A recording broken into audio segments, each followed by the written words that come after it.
Good morning दोस्तों, ध्यान academy के ऑनलाइन क्लास में आपका स्वागत करते हैं। तो दोस्तों, आपको पता हो गया होगा कि इस समय हमारी जो सीरीज चल रही है वो हिंदी को लेकर चल रही है। और हिंदी में हमने आपको पिछली वीडियो में बताया था कि इस समय जो हमारा टॉपिक चल रहा है वो समास को लेकर चल रहा है। तो हमने पिछली वीडियो में आपको बताया था कि समास किसे कहते हैं, समस्त पद एवं समासी पद किसे कहते हैं, समास विग्रह किसे कहते हैं, और उसी समास में हमने बोला कि समास के पद कितने होते हैं और इन्हीं पदों की प्रधानता को लेकर ये सारा वीडियो हमारा पिछले वाला बना हुआ था। तो बस उसी सीरीज को आगे बढ़ाते हुए आज का जो हमारा टॉपिक है, आज का जो हमारा वीडियो है वो है समास के उदाहरणों को लेकर और साथ ही साथ उनकी परिभाषाओं को लेकर और साथ ही साथ उनके अपवादों को लेकर भी हम लोग इस वीडियो में चर्चा करेंगे। तो दोस्तों चलिए शुरुआत करते हैं। थोड़ा सा हम लोग फ्लैशबैक में जाते हैं और ये देखते हैं कि हमने पिछले वीडियो में क्या क्या समझा था। तो हमने आपको बताया है कि पिछले वीडियो में हमने आपको समास की परिभाषा बताई कि समास क्या है, इसको अंग्रेजी में क्या बोलते हैं समास को जो है, और समास कितने शब्दों से मिलकर बना है, ये भी चीज हमने पिछले वीडियो में बताया। इसके बाद हमने बताया था समस्त पद एवं सामासिक पद की भी चर्चा कर चुकी है। अब जो हमारी बात आती है उसके बाद हमने आपको बताया था समास विग्रह के बारे में बता दिया था। फिर हमने आपको बताया था समास के पद कितने होते हैं, पद कितने होते हैं, और फिर हमने बताया था इन्हीं पदों की प्रधानता के बारे में बताया था। और इसको लेकर हमने एट लास्ट टाइम वीडियो में हमने एक आपको ट्रिक भी दी थी कि बहु अगर कर्म से तत्पर होकर पति से द्विगुना कमाए और व्यय करे तो पति से क्या होंगे, द्वंद्व होंगे। और ये आपको पिछली वीडियो में हमने आपको बताया भी था कि इसके माध्यम से हम लोग क्या क्या हम लोग याद कर सकते हैं। तो हमने आपको बताया था इसके माध्यम से हमको समास की परिभाषा तो याद ही हो जाएगी, जितने भी हमारे समास है समास के भेद याद हो जाएंगे। जैसे हमने बताया था बहु अगर कर्म से तत्पर होकर पति से द्विगुना कमाए और व्यय करें तो क्या होंगे, पति से द्वंद्व होंगे। तो समास के भेद भी मिल गए हमको, साथ ही साथ उसी ट्रिक के माध्यम से हमको पदों की प्रधानता के बारे में पता चलता है। और फिर हमने आपको बताया था कि इसी ट्रिक के माध्यम से हमें समास, प्रत्येक समास के जो 6 समास है उनकी परिभाषाएं भी हमको पता चल जाएंगी। तो ये सारी चीजें आपको मैंने पिछले वीडियो में बताया। चलिए आज हम लोग शुरुआत करते हैं, उसी के आगे प्रत्येक समास को हम लोग समझते हैं और उसके प्रत्येक उदाहरणों को देखते हुए आगे बढ़ते हैं और साथ ही साथ इनके अपवादों को लेकर के हम लोग चर्चा करेंगे। तो चलिए दोस्तों देखते हैं, उस ट्रिक को एक बार फिर से हम लोग याद करते हैं और उस ट्रिक को हम लोग एक साइड में लिख लेते हैं और उसी के माध्यम से हम सारी परिभाषाओं और उदाहरणों की चर्चा करेंगे। तो हमने आपको बताया था कि समास के कितने भेद होते हैं। तो समास के कितने भेद होते हैं, तो समास के 6 भेद होते हैं।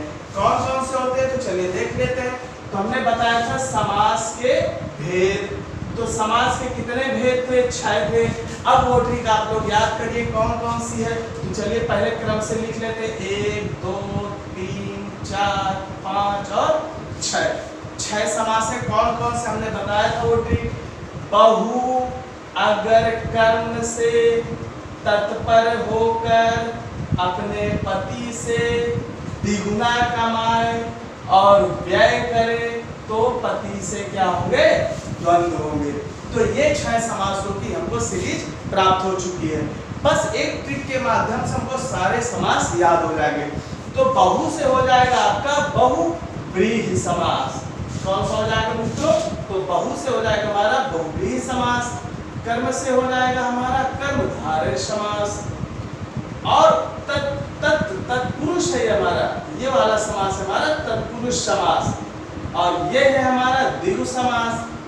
और व्यय से है हमारा आगे लगा दीजिए तो ये हो जाएगा हमारा अव्ययी भाव समास। और ये एट लास्ट हो जाएगा हमारा द्वंद्व समास। तो मित्रों आप लोगों ने क्या देखा कि एक ट्रिक के माध्यम से आपको समास के भेद की जानकारी प्राप्त हो चुकी है। साथ ही साथ उसी ट्रिक के माध्यम से चलिए यहाँ पर लिख लेते हैं पदों की प्रधानता क्या है, पदों की प्रधानता। तो हमने लास्ट वीडियो में बताया था कितने पद होते हैं समास में, 2 पद होते हैं। एक होता है पूर्व पद, एक होता है उत्तर पद। पूर्व को पहले कहते हैं, उत्तर को बाद में कहते हैं। तो हमने क्या बोला था कि पदों की प्रधानता में या तो पूर्व पद प्रधान होगा, या तो पूर्व पद प्रधान होगा, या फिर हमारा उत्तर पद प्रधान होगा, है ना, और या फिर हमारे दोनों पद प्रधान होंगे, दोनों पद प्रधान है, या फिर हम कह सकते हैं दोनों पद अप्रधान होंगे। यही तो होगा। अब चलिए दोस्तों बारी बारी से हम लोग प्रत्येक समास को हम लोग समझते हैं। अब देखिए, हमने आपको पिछले वीडियो में भी बताया था कि भरना कैसे है। तो यहाँ पर देखिए जगह तो नहीं, लेकिन फिर भी आप लोग समझ जाइए क्या आप बता रहे हैं। तो हमने ये बताया था नीचे से भरना है, बहू व्यय कर रही है, पति से द्वंद्व हो रहे हैं। 3 समास हमारे कंप्लीट हो चुके। कौन कौन? बहुव्रीहि कंप्लीट हो गया, द्वंद्व हो गया, और हमारा अव्ययी भाव हो गया। बचे कितने? 3 कर्मधारय तत्पुरुष द्विगु। तो वो किस में चले जाएंगे? वो चले जाएंगे हमारे उत्तर पद में। तो यहाँ पर हम लिखे दे रहे हैं, यहाँ पर कर्मधारय भी है आपका, द्विगु भी है आपका, और इस समय तत्पुरुष भी आपका आ जाएगा। तो अब चलिए हम लोग समझते हैं इसकी परिभाषा को लेकर। तो चलिए हम लोग सबसे पहला समास उठाते हैं, द्वंद्व समास। देखिए आप लोग ये मत समझिएगा कि नहीं सर आप क्रम से बहुव्रीहि बताएं, कोई दिक्कत नहीं, आप लोग बस समझते रहिएगा। द्वंद्व इसलिए समझा रहे हैं क्योंकि अगर हम द्वंद्व समास को समझेंगे तो इसमें अभी हम सारे समासों की चर्चा करने वाले हैं, कैसे उसको अभी देखते हैं। तो चलिए इसको हम लोग देखते हैं। पहला समास है हमारा, पहला भेद है वो है हमारा द्वंद्व समास। तो चलिए इसको हम लोग समझते हैं द्वंद्व समास को। तो सबसे पहले तो हमें इसकी परिभाषा आनी चाहिए। अब हम लोग छांटेंगे कि द्वंद्व कहाँ लिखा है। द्वंद्व ये देखिए यहाँ पर लिखा है, यहाँ पर द्वंद्व लिखा है, और द्वंद्व के सामने क्या लिखा है? दोनों पद प्रधान। बस हो गई परिभाषा। क्या पढ़ना है? जिस समास में दोनों पद प्रधान होते हैं, जिस समास में दोनों पद प्रधान होते हैं, मतलब कि पूर्व पद भी प्रधान होगा और उत्तर पद भी प्रधान होगा। और एक चीज और जानेंगे, साथ ही साथ इन दोनों पदों के बीच में योजक चिन्ह का यूज करते हैं। देखिए द्वंद्व समास को हम लोग को कैसे समझना है। द्वंद्व समास की परिभाषा क्या कहती है? जिस समास में दोनों पद प्रधान होते हैं, मतलब पूर्व भी होगा और उत्तर भी होगा। प्रधान का मतलब होता है मुख्य। अब हम कह सकते हैं कि इस समास में जितने दो जो पद होंगे हमारे, दोनों ही आपके मुख्य होने वाले, दोनों ही मेन होने वाले हैं, दोनों ही पद एक दूसरे से कम नहीं है। ठीक है, क्योंकि द्वंद्व का मतलब ही होता है, क्या होता है? दोनों पक्षों में बराबरी का मामला। तो हम लोग कह सकते हैं कि द्वंद्व का मतलब क्या होता है? तो दोनों पक्षों में बराबरी का मामला होता है। तो हम लोग समझ सकते हैं द्वंद्व समास को। द्वंद्व का मतलब क्या होता है? द्वंद्व मतलब होता है प्रतिस्पर्धा। प्रतिस्पर्धा। अब ये प्रतिस्पर्धा का मतलब क्या है? तो प्रतिस्पर्धा का मतलब भी वही है कि किसी रेस की लड़ाई में, जैसे मान लीजिए कोई लड़ाई हो रही है और दोनों ही पक्ष एक दूसरे से कम नहीं है, दोनों ही बलवान है, कोई कम नहीं है, उसी को हम लोग क्या बोलते हैं? द्वंद्व बोलते हैं। सीधी बात आप लोग ये समझिएगा कि द्वंद्व किसे बोलेंगे? तो जिस समास में दोनों पद प्रधान होंगे, दोनों मुख्य होंगे, कोई किसी से कम नहीं होगा, वहां पर कौन सा हो जाएगा समास? हमारा द्वंद्व समास हो जाएगा। और साथ ही साथ इस दोनों ये जो हमारे दोनों पद हैं, इन दोनों पदों के बीच में योजक चिन्ह का हम लोग प्रयोग करते हैं। तो ये जो हमारा चिन्ह मिला है इसको हम लोग बोलते हैं योजक चिन्ह। तो शायद अब आपको बात क्लियर हो गई होगी कि द्वंद्व समास हम लोग किसे कहते हैं। तो द्वंद्व समास हम लोग बोलते हैं जिस समास में दोनों पद प्रधान होते हैं, उसको हम लोग क्या बोलते हैं? द्वंद्व समास बोलते हैं। और इन दोनों पदों के बीच में एक चिन्ह पाया जाता है, उसको हम लोग बोलते हैं योजक चिन्ह। अब देखिए आपको एक बहुत ही सरल माध्यम से आपको बताते हैं। मान लीजिए एक पद ये हो गया, एक पद ये हो गया। अब हम इसको पद नहीं बोलेंगे, बोलेंगे एक पक्ष का आदमी ये है और एक पक्ष का आदमी ये है। अब दोनों के बीच में लड़ाई हो रही है, ये लड़ाई, मान लो कि लड़ाई वो वाली हो रही है रस्सी की खींचातानी। तो ये व्यक्ति इस ओर रस्सी खींच रहा है और ये व्यक्ति इस ओर रस्सी खींच रहा है। तो क्या देख रहा है, इन दोनों में ताकत समान है, दोनों एक दूसरे से कम नहीं है। इस वजह से यहाँ पर क्या हो रही है, प्रतिस्पर्धा हो रही है। प्रतिस्पर्धा का मतलब ही द्वंद्व होता है और द्वंद्व का मतलब ही क्या होता है, दो पक्षों में बराबरी का मामला। अब आप लोग ये समझिएगा, मान लीजिए कभी भी कोई भी उदाहरण आता है आपका एग्जाम में, दो पद आपके दिए रहे होंगे, एक होगा आपका पूर्व पद और एक होगा आपका उत्तर पद। तो सभी जो भी उदाहरण आए आप सीधे बीच में रस्सी बना दीजिएगा, खींचो भैया, बराबर है, ना इधर कम हो रहा है ना इधर ज्यादा हो रहा है, दोनों क्या है, बराबरी पर मुकाबला हो रहा है। तो आप लोग साधारण तौर पर भी समझ सकते हैं और परिभाषा के माध्यम से भी समझ सकते हैं। जैसे एक एग्जाम्पल के माध्यम से हम आपको बताते हैं कि माता पिता। अब हम लोग क्या देख रहे हैं, जिस समास में दोनों पद प्रधान होते हैं। अब ये जो हमारा समास है इसको हम लोग बोलते हैं पूर्व पद और इसको हम लोग बोलते हैं उत्तर पद। उत्तर पद हो गया। अब हम लोग क्या देख रहे हैं, हम लोग परिभाषा के माध्यम से चलेंगे तो क्या कहते हैं कि दोनों पद क्या है आपके, मुख्य हैं। क्या है, मुख्य है, मतलब कि प्रधान है। और इन दोनों के बीच में योजक चिन्ह भी लगा है। कौन सा चिन्ह लगा है, योजक चिन्ह। तो भैया सीधे तौर पर अगर ऐसे योजक चिन्ह आपको मिल जाए कहीं भी एग्जाम में तो आंख बंद करके आप लोग उस पर द्वंद्व समास ही लगाइएगा। ठीक है, अब हम लोग क्या समझते हैं, ये तो हो गया समास। अगर इसका समास विग्रह करें तो क्या निकलेगा, माता और पिता, यही तो निकलेगा। और क्या निकलेगा, अगर माता पिता ये हमारा समस्त पद एवं समासिक पद है, इसका अगर हम लोग समास विग्रह करते हैं तो क्या निकलेगा, माता और पिता। ना माता कम है ना पिता कम है, दोनों क्या है, बराबर है, दोनों में प्रतिस्पर्धा हो रही है और प्रतिस्पर्धा होने की वजह से इसमें योजक चिन्ह लगा है। तो अब आप लोग समझ चुके होंगे कि द्वंद्व समास किसे कहते हैं। एक बार फिर से, द्वंद्व समास का मतलब क्या होता है, तो द्वंद्व समास का मतलब होता है दो पक्षों में बराबरी का मामला। और द्वंद्व समास की परिभाषा क्या होगी, द्वंद्व की जिस समास में दोनों पद प्रधान होते हैं उसे हम लोग द्वंद्व समास बोलते हैं। और इन दोनों पदों के बीच में योजक चिन्ह पाया जाता है। अगर हमको योजक चिन्ह कहीं भी मिल जाए तो समझ लेंगे कौन सा समास है, हमारा द्वंद्व समास है।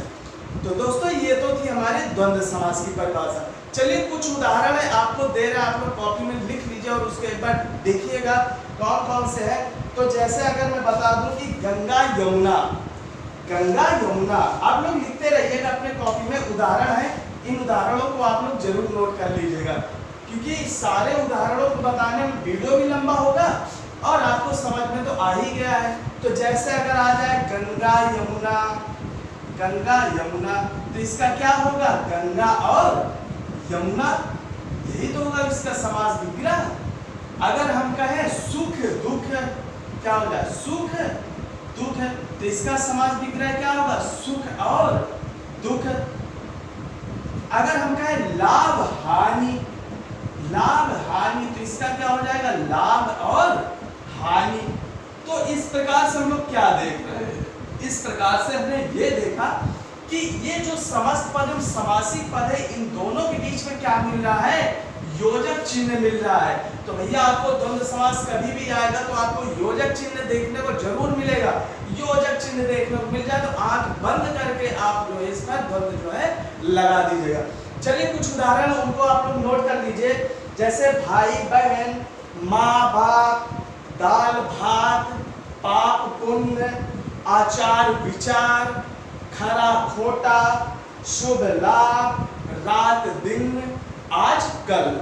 तो ये वाले जो उदाहरण है आप लोग अपनी कॉपी में नोट कर लीजिए और एक तरफ लिखिए समस्त पद और दूसरी तरफ लिखिए समास विग्रह और दोनों को जो है आप लोग इसको लिखकर इसको याद कर लीजिए।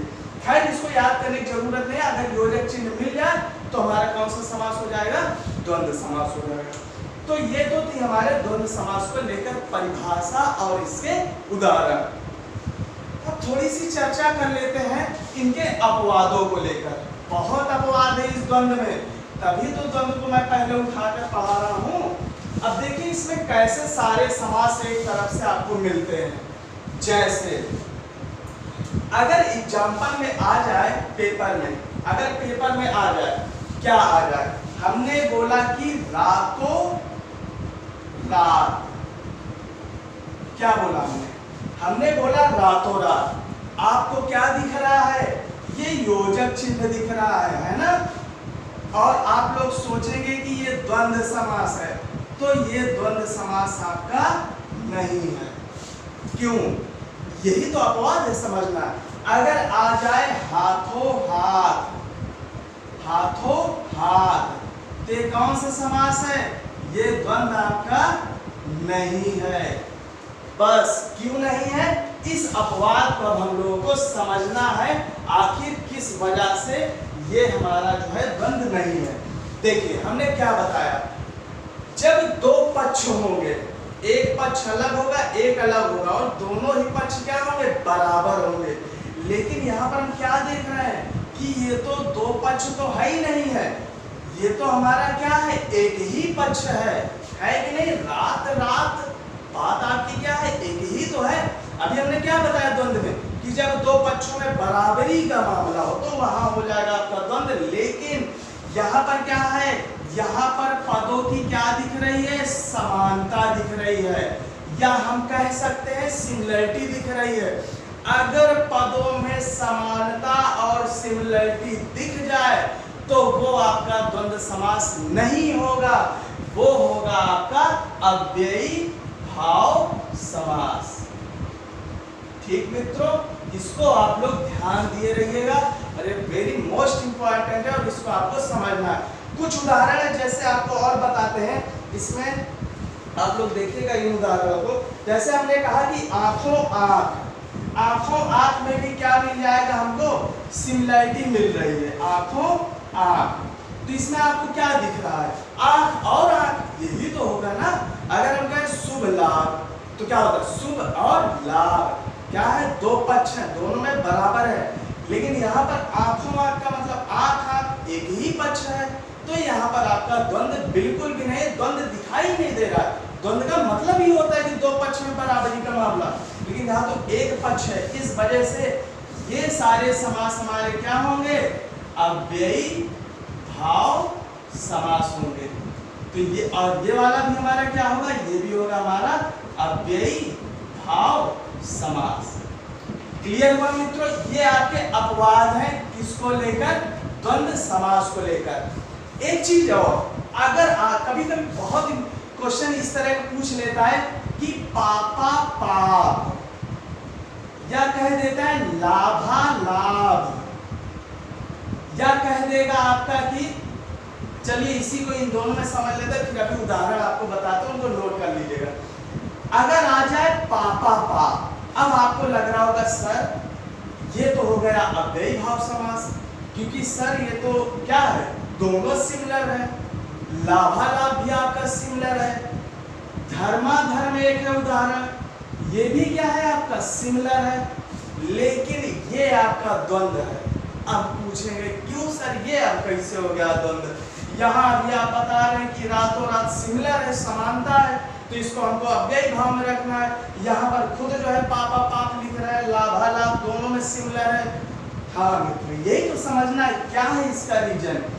इसको अगर हम अलग करेंगे तो क्या हो गया, रात और रात, हाथ और हाथ, आंख और आंख। लेकिन अगर हम पापा पाप को अलग करेंगे तो ये जो हमारा आ लगा है, आ मतलब होता है नकारात्मक। अगर किसी शब्द में आ या अन लग जाता है तो वो क्या हो जाता है, वो शब्द हो जाता है नकारात्मक। जैसे कैसे नकारात्मक, मैंने बोला शुद्ध, अगर हम इसमें लगा दें आ तो क्या हो जाएगा, अशुद्ध। समझ में आ रही ना बात? सेम उसी तरह देखिए तीनों में आ छिपा है आपका, तो इसका क्या होगा?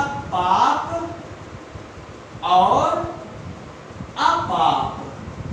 अब हम लोग क्या देख रहे हैं? दो पक्ष आ गए यहाँ पर, एक पाप आ गया, एक अपाप आ गया। दोनों पक्ष में क्या हो रहा है? द्वंद्व हो रहा है, दोनों में प्रतिस्पर्धा हो रही है। अगर आ जाए लाभालाभ तो क्या करेंगे? लाभ और अलाभ, यही तो करेंगे, क्योंकि यहाँ पर आ हमारा छिपा है और आ क्या होता है? हमारा नकारात्मक शब्द। किसी के भी शब्द के आगे अगर हम लोग आ लगा देते हैं तो वो हो जाता है नकारात्मक शब्द। धर्माधर्म में क्या होगा? धर्म और अधर्म। तो यहां पर आपका हो जाएगा द्वंद्व। देखने में सिमिलर लग रहा है, लेकिन अगर इसको हम लोग समझेंगे तो यहाँ पर आ छिपा हुआ है। आ छिपने की वजह से किस में पहुंच गया? आपका द्वंद्व में। तो ये तीनों आपके हो जाएंगे द्वंद्व समास के उदाहरण। यहाँ पर सिमिलरिटी दिख रही है, लेकिन पक्ष क्या है आपका? एक ही पक्ष है, इस वजह से यहाँ समानता दिख रही है।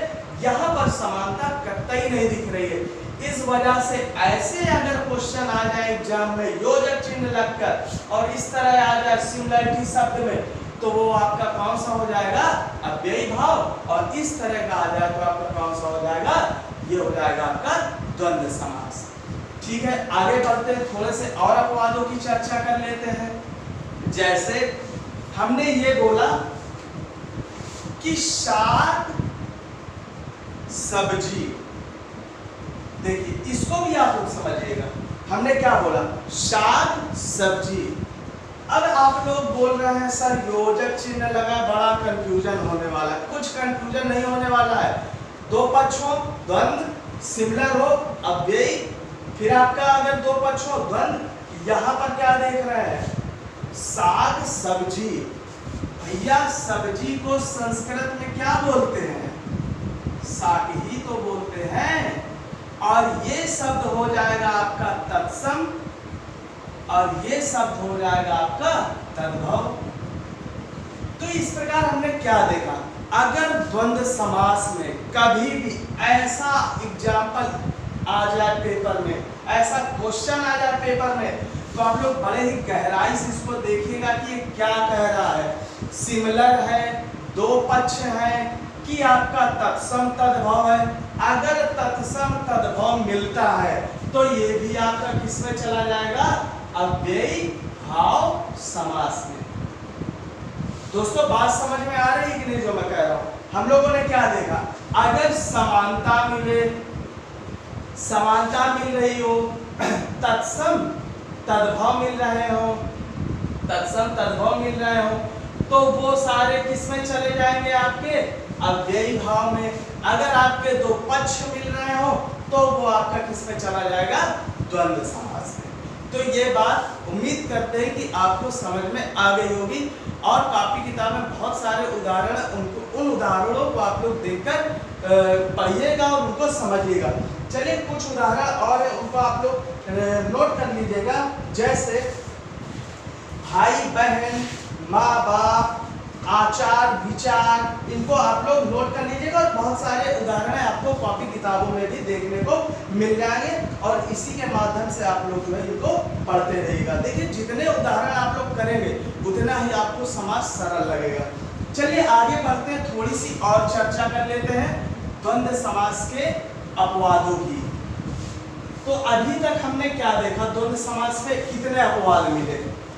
द्वंद्व समास के अपवादों में अभी हमने देखा समानता होती है तो किसमें होगा? अव्ययी में। अगर आपका तत्सम तद्भव है तो क्या हो जाएगा? ये भी आपका किसमें पहुंचेगा? अव्ययी भाव में। अब बात आ जाए कि क्वेश्चन आपका पूछ रहे कि अच्छा 1, 2, 3, 4, 18, 11, 12, 13, 14, 28, इसी प्रकार 21, 22, 23, 24, 38। अगर इन संख्याओं से, अभी 1 से लेकर 100 तक आप लोग समझ लीजिएगा, इतना हमने लिख दिया है। अब आपसे क्वेश्चन आ जाए कि बताएं कि इनमें कौन सा समास है। देखिए, आप लोगों ने समास पढ़े भी होंगे, जानकारी होगी कि हमको जहां भी संख्यावाची मिल जाएगा हम लोग द्विगु समास में डालेंगे, क्योंकि अभी हमने द्विगु नहीं पढ़ाया है, तो द्विगु आपको जरूर पढ़ाएंगे, तब आपको पूरी तरह से क्लियर हो जाएगा। तो ये क्या कह रहा है, अगर ऐसे समास मिलते हैं और ऑप्शन में द्विगु दिया है, द्विगु समास, तो आप लोग द्विगु समास ही करिएगा। अगर ऑप्शन में द्वंद्व आ जाए, द्विगु भी आ जाए, द्वंद्व भी आ जाए, और एक ऑप्शन में दे दे दोनों, तो आप लोग दोनों करिएगा। अब आप समझिए कि सर ये तो संख्यावाची है, यहाँ तक तो ठीक है कि चलो द्विगु है, ये अब द्वंद्व कैसे हो गया, इसको थोड़ा सा देख लेते हैं। जैसे हमने बोला, मान लेते हैं कोई भी एक संख्या उठा लेते हैं, 23 ही ले लेते हैं, 23 में कौन सा समास है, एग्जाम में आ जाए, 23 में कौन सा समास है। ऑप्शन देते हैं आपको, द्विगु समास, दूसरा द्वंद्व समास, तीसरा दोनों, और चौथा तत्पुरुष समास। यहाँ पर कौन सा हो जाएगा ऑप्शन? अगर द्वंद्व ना दिया हो तो आप लोग द्विगु में करिएगा, दोनों दिए हो तो आप लोग दोनों में करिएगा। कैसे? ये ऐसे होगा, 23 को हमको क्या करना है, दो पक्ष, ऑटोमेटिक है, दो पक्ष। कैसे? 20 और 3 क्या हुआ आपका, द्वंद्व में आपका परिवर्तित हो गया। अभी हमने बोला था माता पिता का समास विग्रह क्या होगा, माता और पिता। फिर हमने बोला था भाई बहन का क्या होगा, भाई और बहन। 23 का अगर हम बोल रहे हैं तो क्या हो जाएगा, 20 और 3 क्या हो जाएगा, 23। अगर हम कहें कि चलो 14 ले लेते हैं, 14 में कौन सा समास है, तो ये आपका द्विगु तो है ही है, संख्यावाची है। अगर बात आ जाएगी 14 में, तो हम लोग कह सकते हैं 10 और 4। तो इस प्रकार से क्या हो जाएगा, ये द्वंद्व में परिवर्तित हो जाएगा। ये बात आपको समझ में आई? ठीक सर, समझ में आई।